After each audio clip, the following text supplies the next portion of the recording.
OK, génial! Je crois que nous sommes en direct. Je vais juste aller valider sur mon autre écran à côté. Oh que oui, nous le sommes. On est belle. Je nous vois bien. Génial. Donc ça, je vais laisser ça ouvert pour voir s'il y a des commentaires qui viennent avec nous. Donc, sans plus tarder, on va démarrer ça, cette belle masterclass gratuite-là que je fais en belle collaboration avec ma grande amie. Et j'aime aussi mentionner les titres. Tu sais, des fois, on est un peu dans une société où est-ce que ça nous fait du bien, on se sent comme en confiance quand il y a des gens avec une belle expertise qui viennent, dans le fond, nous partager leur sagesse. Donc, je suis avec ma belle amie Joëlle, donc naturopathe, mais en premier lieu, amis, collègues, où est-ce qu'on travaille à accompagner les gens à accroître leur vitalité, comprendre le langage de leur corps et tout ça, vraiment dans une belle mission d'âme. Donc, ça me fait super plaisir de t'accueillir sur mon groupe La Voix du Vivant aujourd'hui, Joëlle. J'aimerais ça te donner le micro puis que tu nous parles un petit peu de nous en quelques mots. Partage-nous, c'est qui cette belle Joëlle Gendron-là? Allô tout le monde. Ben moi aussi, je suis vraiment contente d'être avec toi, Pénélope, aujourd'hui. Moi, c'est Joëlle, comme tu m'as bien présenté. Merci pour la belle présentation. Donc oui, je suis naturopathe. Ça fait plus que 10 ans que le sujet et la naturopathie me passionnent. Donc, j'ai suivi plein de formations en naturopathie, en relation d'aide complémentaire, en Reiki, en tambour, donc ça, soins vibratoires, en détox régénérative aussi. Donc, en gros, ça fait un petit peu le tour de tout le bagage que j'ai. J'ai fondé Vital au quotidien. Je travaille en collaboration avec une de mes grandes amies, Marie-Ève Bellefleur. Puis notre mission, c'est vraiment d'accompagner les gens vers leur transition vers une meilleure santé pour atteindre leurs objectifs. Mais pour nous, c'est vraiment important que ça soit fait de façon individualisée, dans la joie, que ça soit agréable, que ce soit pas que de la contrainte et des cadres. Donc, c'est notre passion ensemble qu'on fait ça. Puis on a vraiment du plaisir à le faire. Donc, en gros, c'est un peu ce qu'on fait avec Vital au quotidien. Puis on a une mission, dans le fond, qui est assez semblable, donc d'accroître la vitalité, de faire la différence dans la vie de ceux qui veulent bien nous accueillir et être accompagnés par nous dans leur projet vers une meilleure santé. Oui. C'est ça qui est beau, hein, parce que, tu sais, évidemment, là, on nous voit, puis les gens, ils vont souvent, comment dire, avoir beaucoup d'estime pour nous, puis dire, waouh, tu sais, comme ces femmes-là, ils ont tellement une belle mission et tout ça. Puis, mais quand on se concentre, on est tellement nombreux et nombreuses dans ce beau chemin-là. Et ce que je trouve beau, c'est que plus on se donne la main là-dedans, tu sais, comme dans ce nouveau paradigme-là, hein, où est-ce que comme on travaille en équipe plutôt que de faire, on est en compétition. Ben voyons donc, il y a tellement plein de gens qui ont besoin d'être accompagnés. Puis je pense que dans tout ça, ce qui est beau, c'est que tu sais, moi, j'ai plus mes forces, j'ai mes points à améliorer, tu as tes forces, tu as tes points à améliorer, puis là-dedans, on peut tellement bien danser, faire une belle valse là-dedans, puis s'accompagner, puis ça peut juste bonifier l'expérience. Je pense que quand on combine nos deux cœurs, nos deux cerveaux, toutes nos connaissances ensemble, on peut juste avoir un plus bel impact sur la vie des gens. Fait que merci beaucoup, beaucoup, beaucoup d'être avec moi aujourd'hui, puis j'ai vraiment hâte qu'on parle du beau sujet que d'ailleurs, cette idée-là, elle a germé quand nous étions en Californie. Puis on jasait, puis comme, il me semble que je t'inviterais sur mon groupe, sur mon podcast, puis tu m'as lancé ça, t'es comme, la loi de l'hormèse, puis je suis comme, damn girl, c'est exactement ça qu'on va parler, parce que aussi sous forme de, c'est juste la terminologie hormèse. En Europe, hein, je pense qu'on va beaucoup, beaucoup, beaucoup l'entendre. Québec, Canada, en tout cas, moi, je l'entends un peu moins. Par contre, tu sais, la fameuse relation avec le stress qu'on vit à tous les jours, etc., ça fait vraiment partie de notre quotidien. Puis, j'ai vraiment hâte qu'on puisse expliquer aux gens, finalement, comment est-ce que, finalement, qu'il y a peut-être un bon stress, puis un mauvais stress. Comment est-ce qu'on peut profiter du bon stress pour que cette situation de stress-là, bien, fasse en sorte que ça nous rende plus forts. Puis, c'est ça, je viens de te résumer assez grosso modo, très cru, c'est pas la loi de l'hormèse, mais C'est tout. Fait que, je sais pas si vous aviez des questions, mais c'est ça qui était ça. Non, mais donc ça va être une belle discussion. J'ai hâte qu'on en parle un petit peu plus. Puis justement, avant de tomber dans le sujet plus approfondi de c'est quoi la loi de l'hormèse, je pense que ça serait intéressant qu'on mette en lumière, c'est quoi un stress qui est bénéfique pour l'être humain, puis qu'est-ce qu'un stress qui est plus problématique ou nocif. Puis encore une fois, je tiens quand même à mentionner, même si les deux, on porte des chapeaux dans ton cas de naturopathe, dans mon cas de naturothérapeute, Joël et moi, aujourd'hui, c'est un partage de cœur. C'est aussi un partage, évidemment, oui, de connaissances qu'on a cultivées, qu'on a appris à l'école, mais c'est beaucoup de notre expérience à nous, hein? De comment est-ce que nous, on expérimente ça dans notre quotidien, dans notre vie. Puis nous, on s'en vient vous partager ça aujourd'hui. Nous ne sommes pas des médecins, on se s'autoproclame pas en disant ça c'est la vérité ou peu importe. C'est toujours important pour moi de prendre soin de ça, puis de toujours ramener, dans le fond, aux gens qui nous écoutent, de prendre l'information qui vibre en eux, ensuite de ça, voir qu'est-ce qui fonctionne dans votre quotidien, puis laisser aller ce qui vibre pas avec vous, parce qu'ici, c'est vraiment juste des expériences qu'on teste dans notre vie, oui, avec un bagage évidemment académique, mais c'est vraiment un partage de cœur, donc j'ai envie que ça... En tout cas, de mettre la table avec cette trame sonore-là ensemble. Donc, si je reviens dans mon sujet, j'aimerais ça qu'on parle, dans le fond, de la différence entre le stress bénéfique puis le stress plus problématique comme ça. Donc, si tu as envie de nous en parler, de nous mettre en lumière, c'est quoi les différences pour toi là-dedans?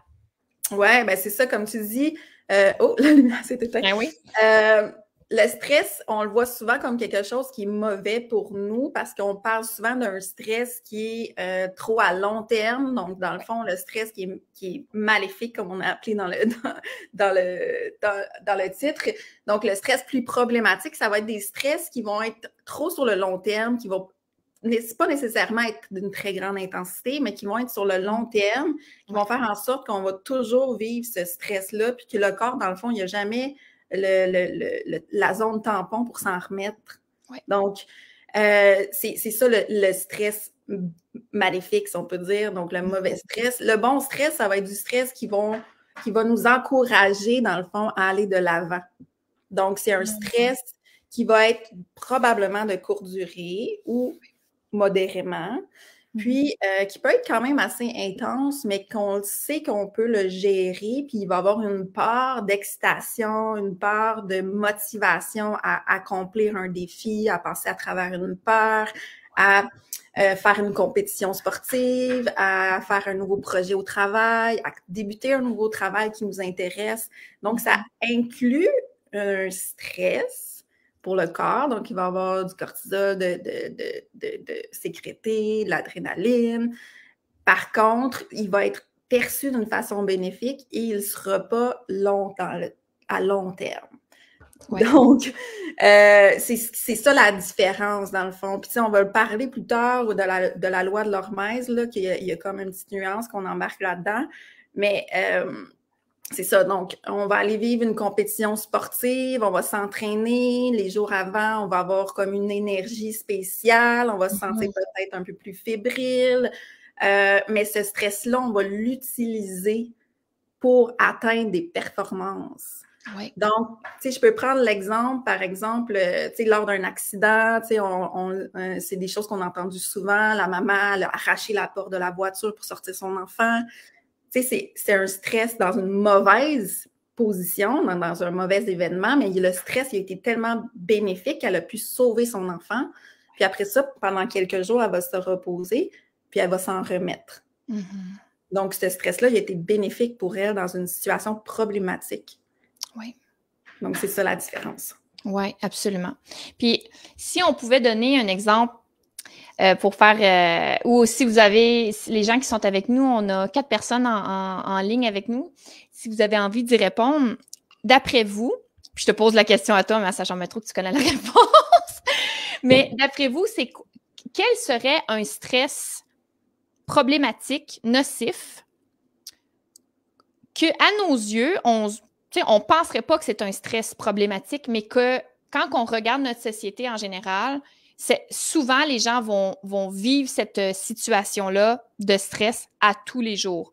Puis c'est quelque chose de pas très intense, mais qui va se répéter dans le temps et de par sa répétition, fait en sorte que, justement, c'est un stress qui est problématique et qui fait en sorte, finalement, que les résultantes sont nocives pour le corps humain. Donc, je vais laisser le temps aux gens.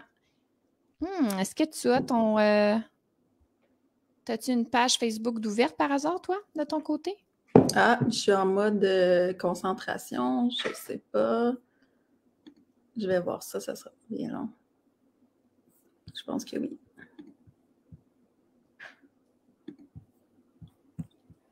Ça devrait être correct. Parfait, génial. Bon, mais c'est cool, ça nous a donné la chance de recevoir les commentaires des gens. Donc, ici, on a une routine de vie très serrée avec trop d'obligations. J'ai Alice qui dit se réveiller avec un cadran à tous les matins. Ça peut, ouais. Exactement. T'as-tu envie de nous donner un petit peu ton input par rapport à ça? Ben, en fait, ça me donne envie de vous parler de la charge mentale. Comme le premier exemple, c'est vraiment un exemple vraiment bon, là, un agenda trop serré qui fait en sorte qu'on n'a jamais le temps de prendre 5 minutes pour respirer ou prendre le temps de manger le midi ou des choses comme ça. Ou je finis à 4h30 de travailler, il faut que j'aille chercher mon enfant à la garderie à 5h, puis j'ai environ 35 minutes de trafic.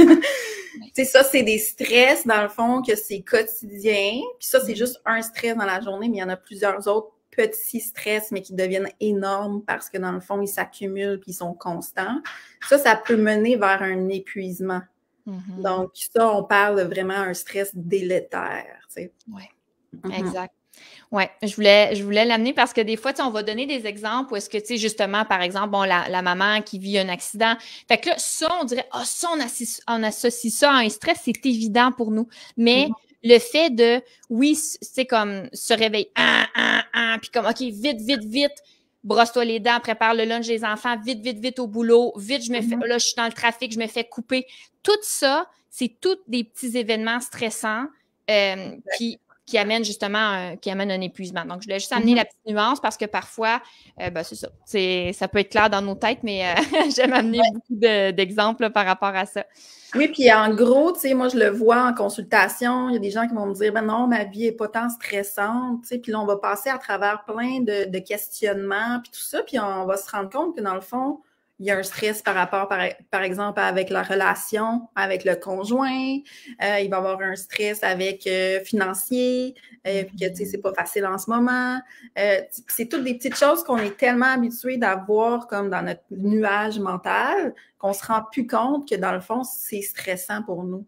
Puis que si on se met dans une position, qu'on ferme nos yeux, qu'on respire, puis qu'on s'imagine que ça n'existe plus dans ce nuage-là, à quel point on se sent soulagé, Donc, c'est de prendre le temps. Puis moi, j'ai beaucoup de gens qui me disent non, je suis pas dans un état de stress constant, puis tout ça. Mais il y a de l'insomnie, il y a des choses qui nous démontrent que la personne, elle arrive pas à être dans un système nerveux calme. Donc, il y a nécessairement des stress quelque part là-dedans.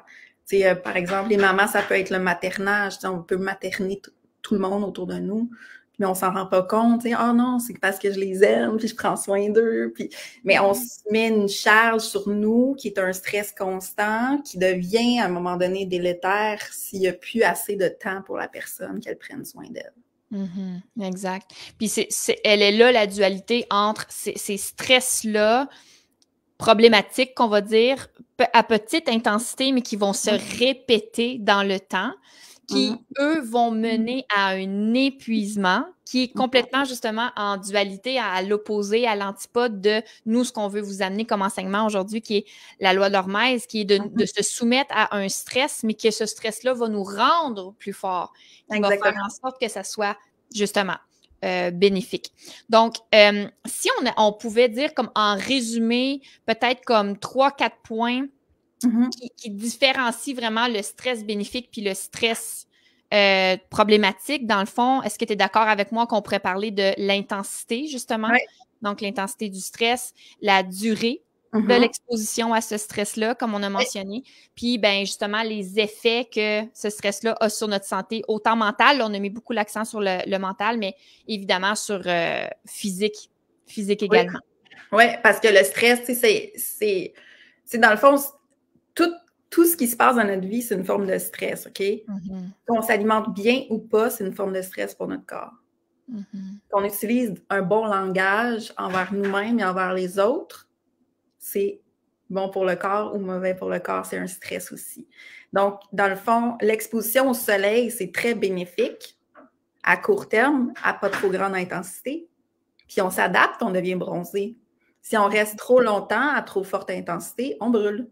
Exact. Donc, c'est vraiment un exemple très clair comme pour comprendre, puis de conscientiser, dans le fond, que les formes de stress, ça peut être plein de choses différentes de ce qu'on pense, là, un problème au travail ou des horaires très serrés ou des choses comme ça. Il y a toutes les formes de stress, tout ce qui est en rapport avec notre corps au jour le jour, c'est une forme de stress, dans le fond. Oui. Puis elle peut être positive ou négative, mais dépendamment de l'intensité, la durée, puis les effets qu'elle a sur notre sphère physique et notre sphère mentale. Exactement. Fait que je pense qu'on a réussi à faire un beau topo de finalement de, ben, à nos yeux, c'est quoi le stress bénéfique puis le stress un peu plus problématique. Est-ce que tu as envie qu'on aille plus dans le vif du sujet puis expliquer, mais tu sais, concrètement, c'est quoi la loi de l'hormèse? Oui.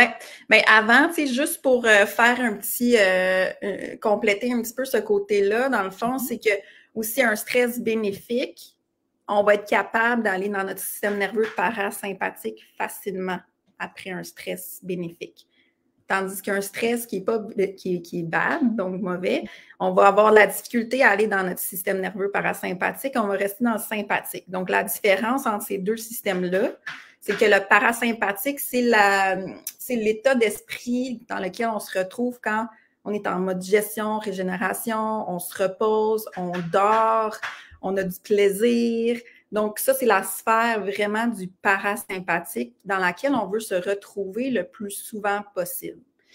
Le système nerveux sympathique, c'est le système nerveux de l'action, du catabolisme. Donc, quand on s'entraîne, quand on est dans la journée en train de faire des choses, on est dans notre système nerveux sympathique.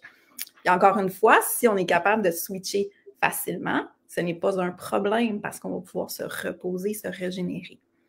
Donc, c'est vraiment, vraiment important de faire cette gestion-là pour voir à quel point on est capable d'utiliser la loi de l'hormèse, dans le fond.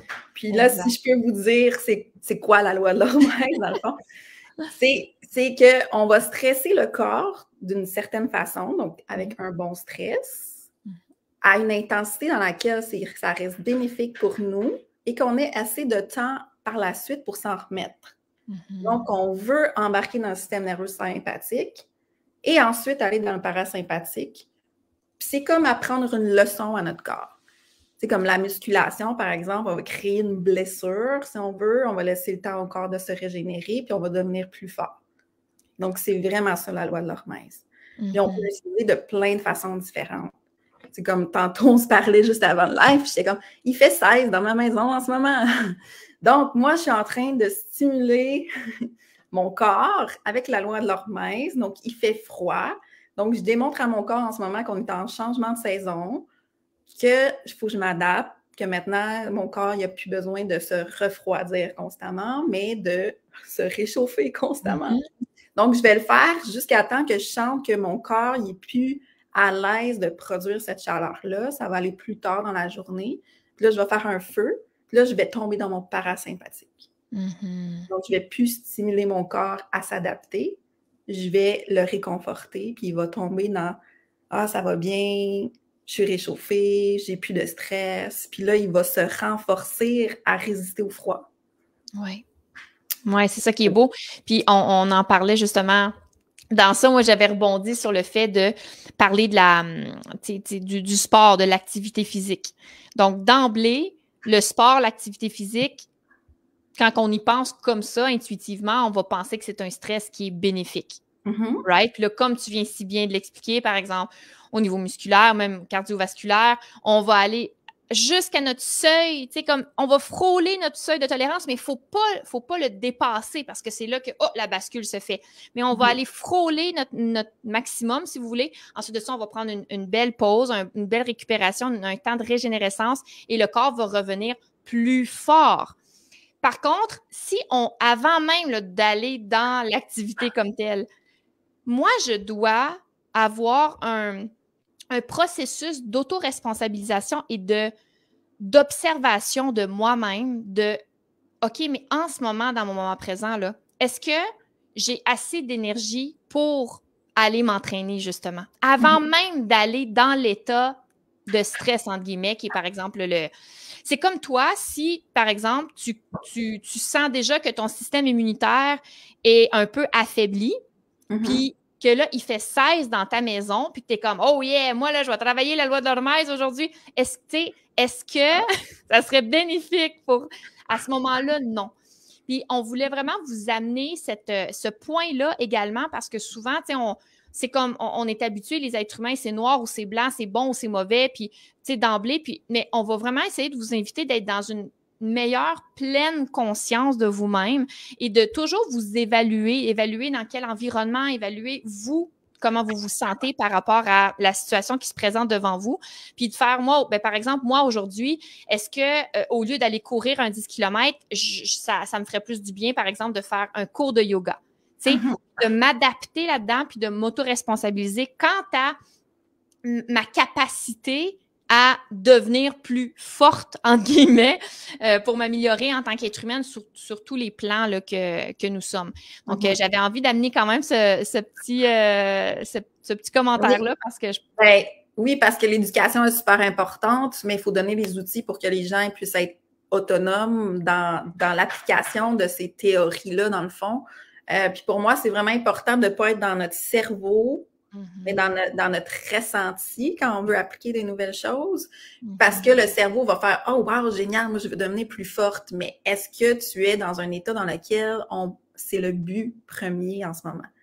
Donc, tu sais, par exemple, on parle beaucoup du jeûne intermittent, tu sais, mais c'est pas fait pour tout le monde. Puis il faut avoir les outils pour déceler est-ce que c'est quelque chose de bien pour moi en ce moment, tu sais. Surtout pour les femmes, sans qu'on parle du jeûne intermittent, le cycle hormonal est super important là-dedans. C'est un autre sujet. Mais, tu sais, ça me donne envie de dire quelqu'un qui est très maigre, qui est pas capable de prendre du poids, ben ça a bien beau être bon pour la santé de faire des jeûnes de temps en temps, c'est pas la bonne façon pour cette personne-là. Elle n'a pas assez de réserve, tu sais. Et même si on a tous les mêmes besoins, fondamentalement, en tant qu'humain, le chemin pour y arriver, il y en a des millions. Exact. Ça, c'est ce qu'on appelle l'art de la naturopathie, dans le fond. C'est d'être capable de déceler quel est le meilleur chemin pour chaque individu. Oui. Donc, par exemple, de se faire accompagner par un professionnel de la santé, mais en premier lieu aussi d'être comme l'observateur de notre propre vie puis de comment est-ce qu'on se sent. Parce que c'est pas le jeûne qui est problématique, c'est pas le sport qui est problématique, c'est pas la température froide, il n'y a pas rien de bon ou de mauvais. C'est à la fois bon et c'est à la fois mauvais, mais dépendamment de toi, où est-ce que tu te situes dans ta vie, là, momentanément, dans le moment où est-ce que tu veux justement faire le jeûne, le sport ou t'exposer au froid, par exemple, parce que c'est des exemples tellement faciles. Puis là, on voulait vous faire une petite blague parce qu'on se disait, c'est justement, on voit ça, c'est bien trendy là, de s'acheter des espèces de buckets là, pour mettre de l'eau, puis à faire des bains froids, puis tout ça. Puis Joël, elle amenait comme, mais faites juste fermer votre chauffage, vous allez vous exposer au froid. Ouais. Ben, tu sais, ça peut être super simple aussi, tu sais, dans le sens que ça, c'est comme un trend. Tu sais, on va voir des vidéos sur Internet là-dessus. Il y a plein d'influenceurs qui ont ça dans leur jardin, puis tout ça. Mais je veux dire, de terminer votre douche avec une eau plus froide que d'habitude, faites juste comme enlever un peu d'eau chaude. Vous êtes déjà dans comme, oh, c'est différent. Oh, mon corps, il réagit, tu sais. Puis, tu sais, on ne devrait pas se mettre à avoir des gros frissons ou, tu sais, de grelotter. Ça, c'est vraiment le corps qui est dans un stress. Donc, on veut l'amener à « je ressens du froid, mais je vais bien, je fabrique de la chaleur, je me sens bien. » Ça, c'est une belle adaptation. C'est que moi, je vais rester alerte quand est-ce que je vais me sentir un peu plus fatiguée dans la fin de journée, que je vais ressentir comme moi, je me mettrai une veste, quelque chose. Là, c'est là que je vais faire mon petit feu puis que je vais aller me réchauffer. Puis quand on est, parce que là, on va en parler dans le fond là, de comment est-ce qu'on peut faire pour déterminer, tu sais, si on est en position, tu sais, de pratiquer ça, la loi de l'Hormèse, mais je veux quand même amener un détail important parce que lorsque nous sommes en position énergétique pour co-créer avec la loi de l'Hormèse. Faut quand même pas vivre dans un monde de licorne, là, puis il faut se dire les vraies choses. Par exemple, s'exposer au froid comme ça, là, ça va quand même nous amener, en tout cas, tu me diras ton opinion par rapport à ça, mais ça, c'est ma vérité, ça va quand même nous amener dans une certaine zone d'inconfort. Ah mais oui, c'est sûr. Faut juste pas, c'est comme moi bon, on donne l'exemple du sport. Si je veux m'améliorer à la course, c'est évident qu'à un moment donné, je vais faire, par exemple, des intervalles que lorsque, momentanément, parce que j'avais l'énergie et tout ça, puis le mindset était là, quand je vais faire mes intervalles, que ça sera peut-être pas plaisant. Ça va être inconfortable.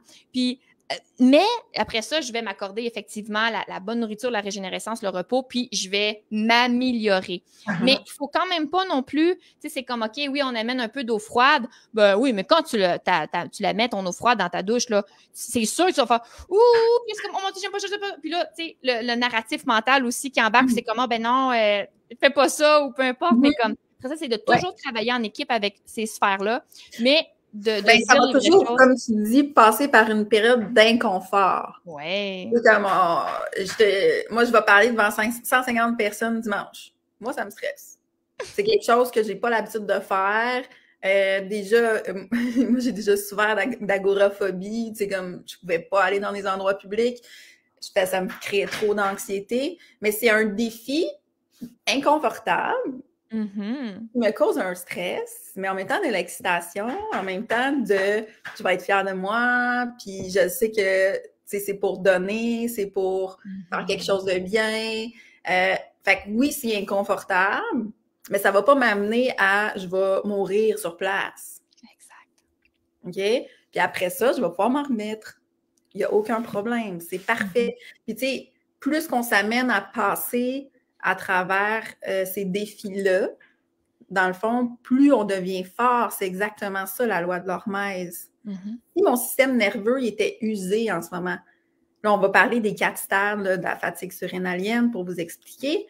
Si j'étais dans un laps de temps en ce moment où j'arriverais pas à faire mes journées, je serais pas capable de faire un live comme ça concentré, que j'aurais besoin d'une sieste à chaque jour, ça serait peut-être pas le bon moment de me mettre au défi de parler devant 150 personnes.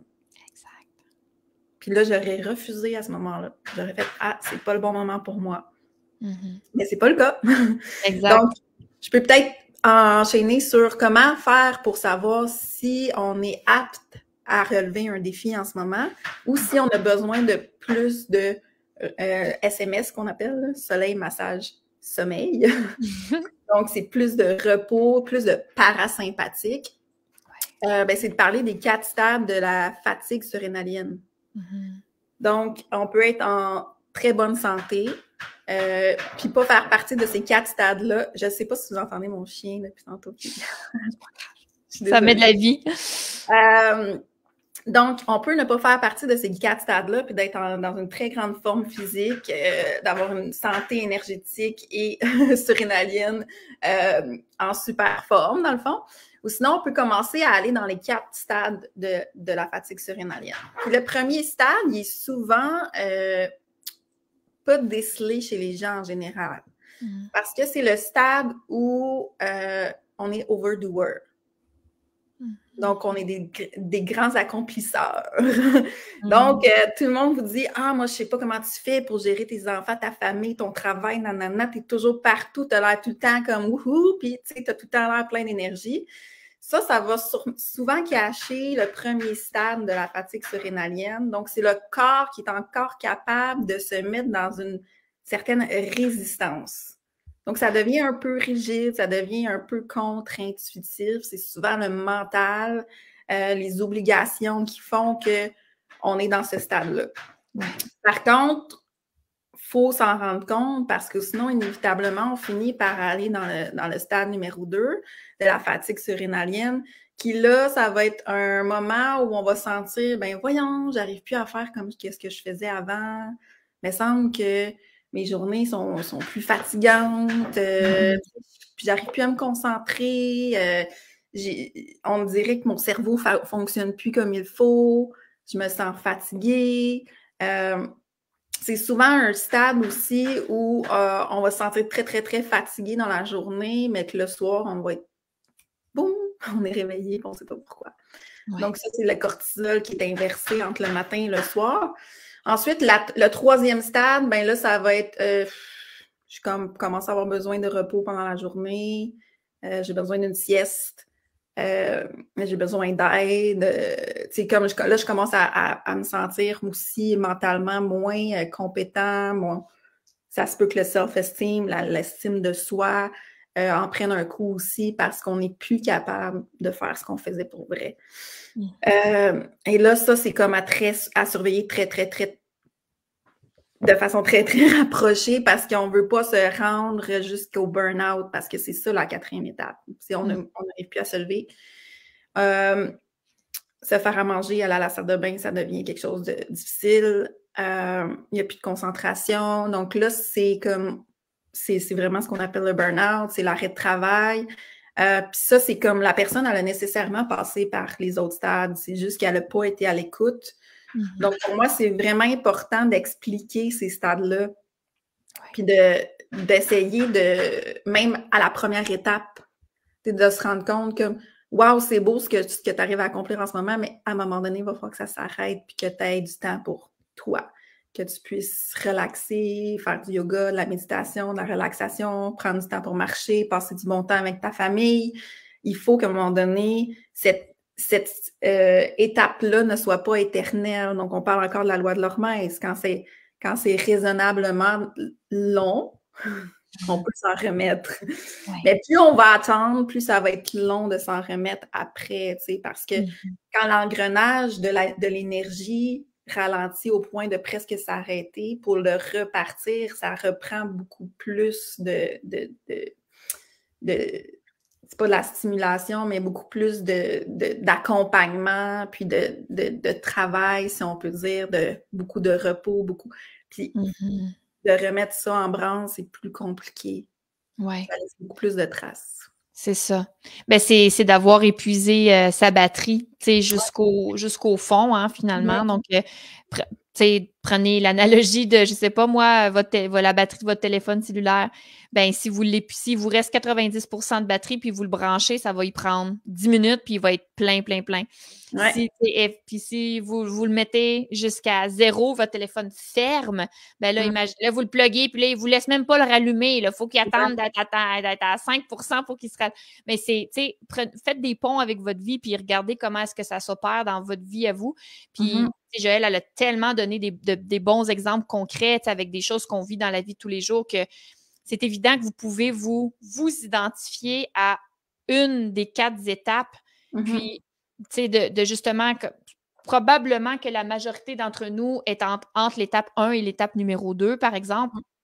Mais justement, tu sais, dans ça, ça reste que je crois, en tout cas à mes yeux, à moi, qu'une des clés réside dans l'auto-observation et l'auto-responsabilisation parce que quand on regarde les gens autour de nous, tu sais, tout le monde carbure au café, tout le monde carbure au go-go-go, tout le monde carbure à, tu sais, c'est des stimulants par-dessus stimulants, puis c'est comme, mon Dieu, si tu fais une sieste l'après-midi, c'est comme, c'est tellement comme, mon Dieu, je sais pas comment dire, mais tu sais, c'est dénigré, tu sais, comme, voyons, tu fais une sieste, tu sais, bon, fait que donc, il faut vraiment s'auto-responsabiliser face à ça, puis dire, non, mais moi, ma vitalité, ma santé, c'est important, puis je sais que je fais les bonnes choses pour moi, puis de justement s'outiller de connaissances comme qu'on vous partage là aujourd'hui pour faire les choix éclairés pour vous dans le moment dans lequel vous les vivez, là.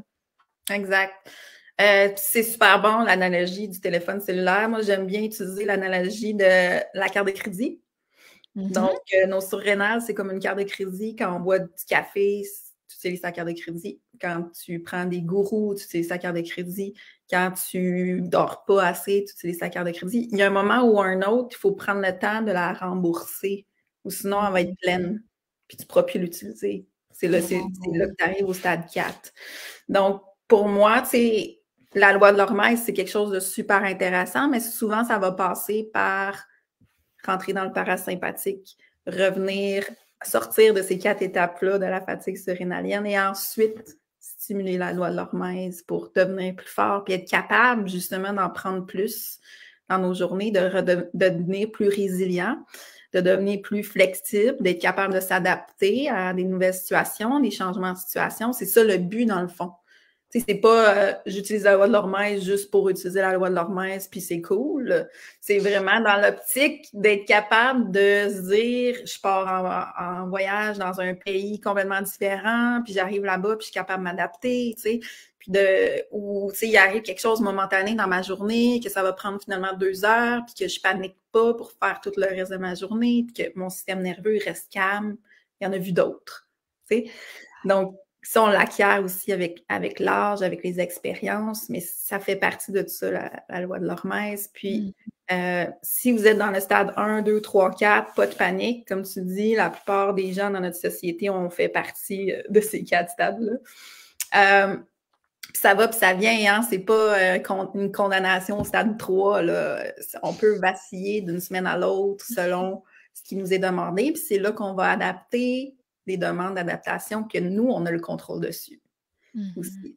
Ouais. Donc, tu sais, comme tu dis, si toi, tu es dans une période où c'est plus bénéfique pour toi de faire moins de sport parce que tu sens que ton corps a besoin de régénération, ben oui, c'est super, tu sais. Mais c'est pas ad vitam aeternam. Tu sais, c'est vraiment, tu sais, là, on parle de sport et d'entraînement, mais tu sais, c'est un signe particulier, par exemple, dans l'activité physique, c'est quelqu'un qui va se faire une blessure. Tu sais, la blessure, souvent, elle peut arriver par accident, mais si c'est comme, mon Dieu, il m'est arrivé une luxation, whatever, c'est un muscle déchiré, c'est qu'il y a eu un excès quelque part, puis qu'il y a manqué de régénération entre les entraînements. Donc, c'est là qu'on apprend la dure, dans le fond, mais c'est possible d'apprendre sans que ce soit aussi difficile.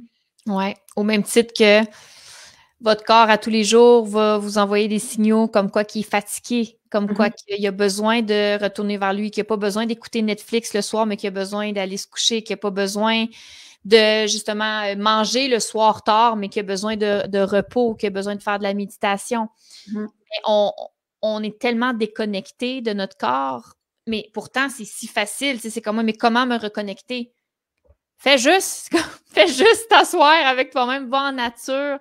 Puis, à vrai dire, c'est que les signaux sont clairs. C'est juste qu'on on va mettre on va se mettre des voiles pour, malheureusement, essayer de survivre parce qu'on regarde autour de nous, puis tout le monde est dans ce rythme de vie-là. Mais ce que j'avais envie d'amener comme point par rapport à ça également, c'est que, comme tu disais tantôt, c'est momentané. Hein? C'est comme on va, par exemple, je vais choisir de faire plus de yoga au lieu de ça. Mais là, on va parler du sport. Mais vous, dans votre vie en général, ça serait peut-être qu'au lieu d'avoir 3-4 soupers, avoir un souper le jeudi soir, le vendredi soir, le samedi, puis là, vite, j'ai un brunch le dimanche matin, tout ça. Mais c'est d'être capable de revenir vers soi puis vous dire, hey, tu sais quoi? Intuitivement, hey, là, mon corps, hey, moi, il me semble que je dormirais dimanche matin, là. Ouais, mais là, tu vas pas faire partie. Ben là, qu'est-ce que le monde, ils vont penser? On revient dans notre puissance personnelle, puis on assume que, tu sais quoi, je m'aime assez pour m'offrir vraiment ce que j'ai de besoin. Puis de faire ça, là, vous allez remplir votre propre tasse à vous. Puis dans la vie, guys, là, on est capable de donner aux autres que l'équivalent de notre propre débordement. Donc, si on s'épuise, que ce soit dans le sport, que ce soit, peu importe c'est quoi la sphère, mais justement de ne pas aller à ce déjeuner-là ou pas aller à un souper, puis de vous écouter, vous donner vraiment le repos, mais non seulement ça va vous bénéficier à vous, vous allez, comment vous pensez que vous allez vous sentir? Vous allez être plus joyeux, vous allez être plus patient, vous allez être plus créatif, vous allez être plus reposé, vous allez avoir plus, etc., etc. Et ça va juste bénéficier toutes les sphères de votre vie. Donc, de revenir à vous constamment, ce n'est pas de l'égoïsme. Changeons ce paradigme-là, c'est de l'amour de soi. Puis plus vous vous aimez, plus on revient vers soi, on s'offre réellement ce qu'on a de besoin parce que vous les avez toutes, ces connaissances-là là, à l'intérieur de vous. Vous avez peut-être pas les mots, vous avez peut-être pas la loi de Hermès, peut-être c'était la première fois aujourd'hui que vous le...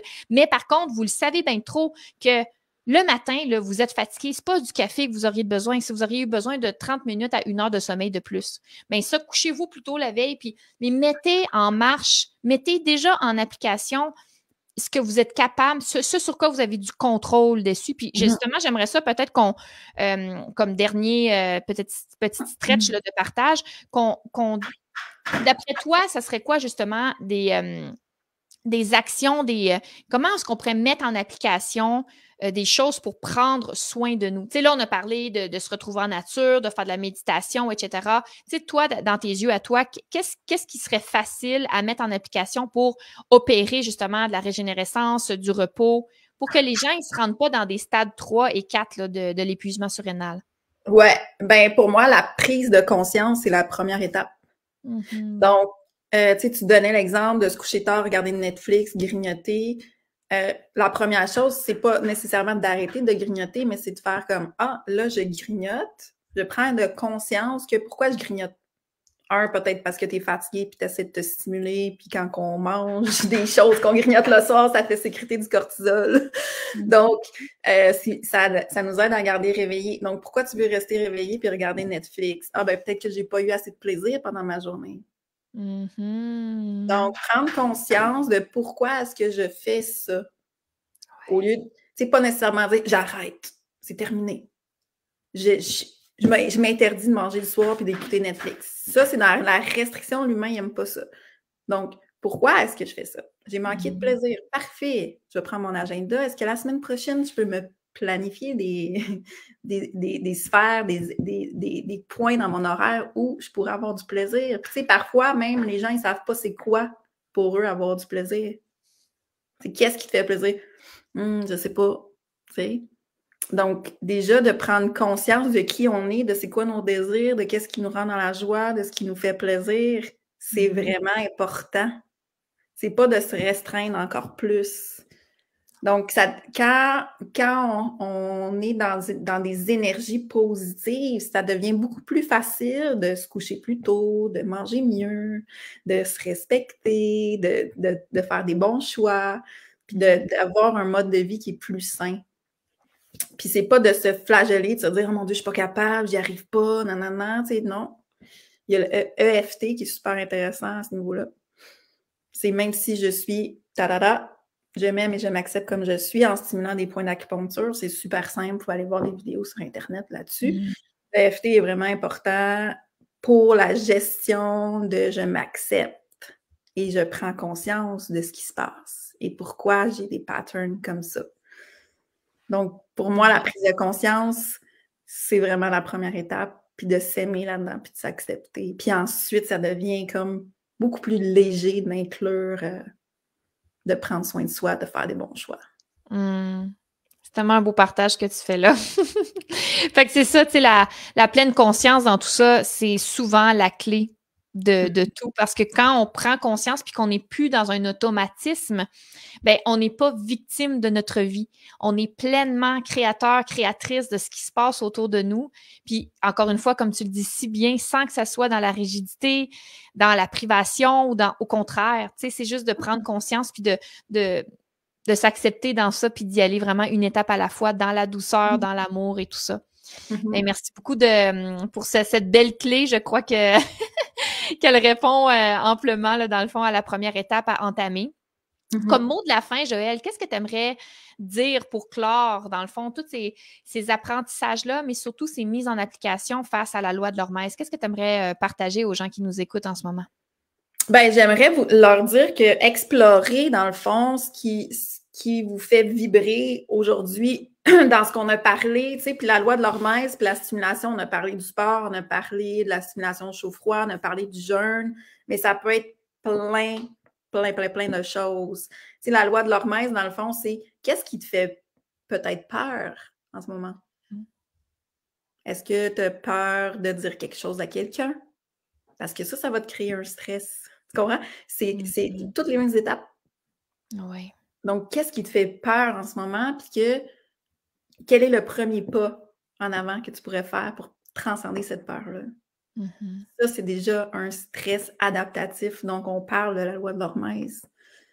Donc, ça n'a pas besoin d'être dans une application très physique et très structurée, comme tu dis, qui demande un défi au niveau de faire des choses nouvelles, mais juste de faire comme, en ce moment, est-ce qu'il y a quelque chose qui me fait peur, tu sais? Ça peut être d'aller faire une activité de tyrolienne avec les enfants, ça peut être n'importe quoi. Là, tu vas déjà avoir eu à adapter. Ou tu sais, il y en a que ça va être, moi, j'aime pas ça conduire en ville. Ça peut être ça peut être un beau défi. Ou j'aime pas dormir ailleurs que chez moi. Ou tout ça, c'est stimuler son adaptation. Donc, on stimule la loi de l'Hormèse, on devient plus fort. Parce qu'on devient plus à l'aise dans une plus grande sphère. Mm-hmm. Puis de toujours garder en tête, hein, les guys, que ajouter, tu sais, comme sans vous surcharger, mais au lieu d'essayer d'enlever des choses, comme un peu les enseignements que Joël et moi on fait en plus du domaine naturel et alimentaire, c'est comme par exemple, ajouter des fruits, ajouter des légumes, retirez rien de ce que vous faites présentement, mais ajoutez. Fait que juste tout doucement, observez, hein, que ce soit comme la prise de parole ce week-end, par exemple, devant 150 personnes. Ça n'a pas besoin d'être devant 150 personnes. Là. Il y a du monde qui a appelé pour commander je sais pas quoi. Ils vont se sentir... Mais tu sais, c'est d'y aller juste une toute petite étape à la fois. Puis surtout, j'aurais envie de vous inviter à faire quelque chose qui, dans vos yeux à vous, c'est réaliste et c'est atteignable. Hein? Parce que plus vous allez marcher le chemin, puis vous allez créer un doute raisonnable dans votre esprit que vous êtes capable, ça fonctionne. Bien, ça va tellement venir stimuler cette belle confiance-là en vous que tranquillement, vos pas, puis pas parce que le but, c'est de faire des plus en plus gros pas à toutes les fois, mais naturellement, c'est que vous allez, dans le fond, stimuler votre système d'adaptabilité et vous allez devenir de plus en plus meilleur, et ça se dit pas. Vous allez devenir meilleur à vous adapter dans votre vie en général, et ça, ce que ça fait, c'est que ça déploie votre plein potentiel humain. Exactement. Donc, on vous donne des exemples bien concrets, le sport, parler devant le public, le chaud, le froid, mais grosso modo, là, c'est d'aller vraiment dans la simplicité de votre quotidien pour déployer la meilleure version que vous êtes. Parce que quand vous allez vivre quelque chose momentanément, vous le savez que vous avez tous les outils à l'intérieur de vous, que votre système va s'auto-réguler, va s'adapter immédiatement face à la situation. Puis c'est vraiment ça ça, c'est des paroles plus de sagesse, mais je sais que ça va résonner à l'intérieur de plusieurs d'entre vous. Puis c'est ça, ultimement, notre objectif avec vous, c'est de vous montrer que vous avez déjà tout ce potentiel-là à l'intérieur de vous, d'y aller une étape à la fois, d'ajouter un tout petit peu et que, voilà, une petite marche à la fois, vous allez vous améliorer, vous allez vous rendre plus fort et forte et puis vous allez déployer votre plein potentiel. Donc, le but pour moi, je compare ça souvent à une sphère. C'est la sphère dans laquelle on est à l'aise. Puis on veut que cette sphère-là devienne plus grande pour se sentir à l'aise partout dans notre vie, dans toutes les sphères de notre vie, si on peut dire. Donc, c'est vraiment de se sentir là où on doit être, puis de se sentir compétent, de sentir qu'on a quelque chose à transmettre aussi aux autres. Donc, c'est ça le but pour moi de la loi de l'Hormèse. C'est pas de dire « Ah, je suis capable de passer 30 minutes dans un bain glacé. » Tu sais, je veux dire, ça sert à quoi? C'est un défi en tant que tel, oui, mais je veux dire, le but, c'est pas qu'on devienne tous compétents dans les bains de glace, là. C'est qu'on soit à l'aise dans nos vies, puis qu'on se sente compétent, puis qu'on se sente accompli. Exactement. Ah, je trouve ça beau comme mot de la fin. Ben, Joël, j'aimerais ça que tu nous dises, s'il vous plaît, comment est-ce qu'on pourrait travailler avec toi? Où est-ce qu'on peut te retrouver sur les réseaux sociaux? Comment ça fonctionne? Tu sais, si il y a des gens pour qui ça a vibré, les enseignements que tu as partagés aujourd'hui, puis qui veulent continuer de te suivre, consommer ton contenu, travailler avec toi, comment ça fonctionne? Bien, en fait, nous, c'est Vital au quotidien. Donc, vous pouvez nous retrouver sur Facebook, Instagram. Vous pouvez venir nous parler en privé si vous avez envie de discuter avec nous, prendre rendez-vous ou être suivi, déterminer c'est quoi vos objectifs. Ça va toujours nous faire plaisir de prendre contact avec vous puis de voir s'il y a un match, dans le fond, si on veut travailler ensemble. Donc, c'est super facile de nous joindre comme ça. Puis on fait tout le temps des partages de connaissances et d'informations sur nos réseaux, donc quotidiennement. Oui, vraiment.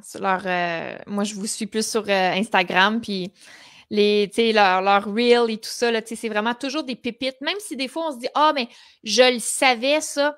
Se le faire répéter, là, je veux dire, c'est d'une façon, d'une autre façon, avec un autre exemple, puis c'est vraiment par la répétition qu'on intègre de l'information, puis tant mieux si c'est nouveau, mais je veux dire, c'est tellement magnifique la façon que vous le partagez, vous avez cette douance-là de communication, de verbalisation, puis je veux vraiment le mettre en lumière parce que moi, ça m'appelle beaucoup, là. J'adore consommer du contenu vibrant et intelligent. Donc, je veux vraiment vous mettre sur le spotlight. Donc, allez les suivre, surtout, en tout cas, sur Instagram, Vital au quotidien, Facebook, même chose.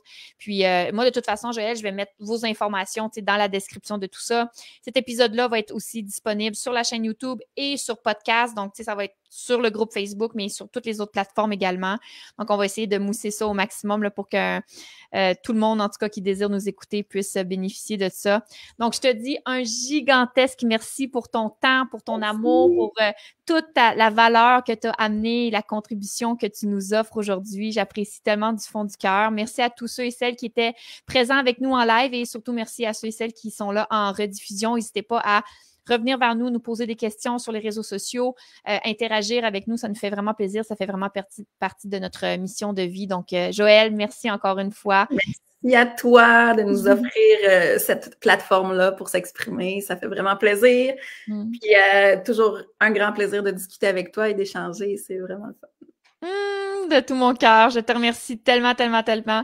Merci infiniment, guys, et on se dit à très bientôt pour un prochain épisode de La Voix du Vivant. Ciao, ciao! À bientôt!